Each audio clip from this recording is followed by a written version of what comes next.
अस्सलाम वालेकुम जी dear students. आज हम बात करेंगे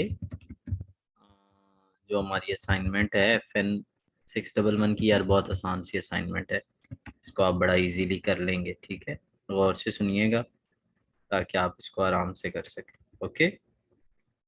अच्छा, अगर फिर भी आपको कोई प्रॉब्लम हो तो आपको मेरा नंबर आपको ऑलरेडी पता है, आप सॉल्यूशन के लिए मुझे रब्ता कर सकते हैं। ठीक है, डायरेक्टली कर लीजिएगा।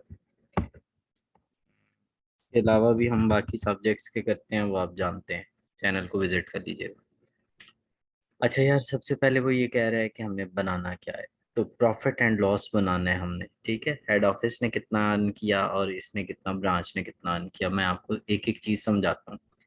ओपनिंग स्टॉक को डेबिट में डाल देना, परचेजेस को डेबिट में डाल देना। गुड्स सेंट एट कॉस्ट है, तो ये गुड्स सेंट एट कॉस्ट है, तो इसको कॉस्ट पे ही रिकॉर्ड करना, इसको क्रेडिट में लिखना। ठीक हो गया। अच्छा, goods receive from head office at invoice, तो ये फिलहाल इसको आप फिलहाल छोड़ दें। ठीक है। अच्छा जी, उसके बाद ये हमारी सेल है, ये क्रेडिट में, सैलरी डेबिट में, रेंट भी डेबिट में। ठीक हो गया। ओके।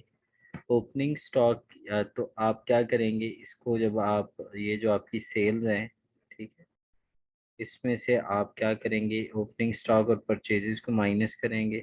ठीक है।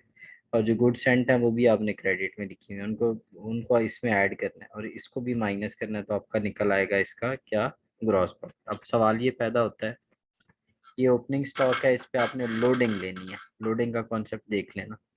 इस पे भी आपने, ये इसकी डेबिट में जाएगा, ये भी इसकी डेबिट में जाएगा। सेल्स क्रेडिट में, सैलरी डेबिट में, ये भी डेबिट में। इन दोनों पे लोडिंग ले लेना। ठीक है, और सॉल्व कर लेना। Thank you very much, stay blessed, Allah Hafiz.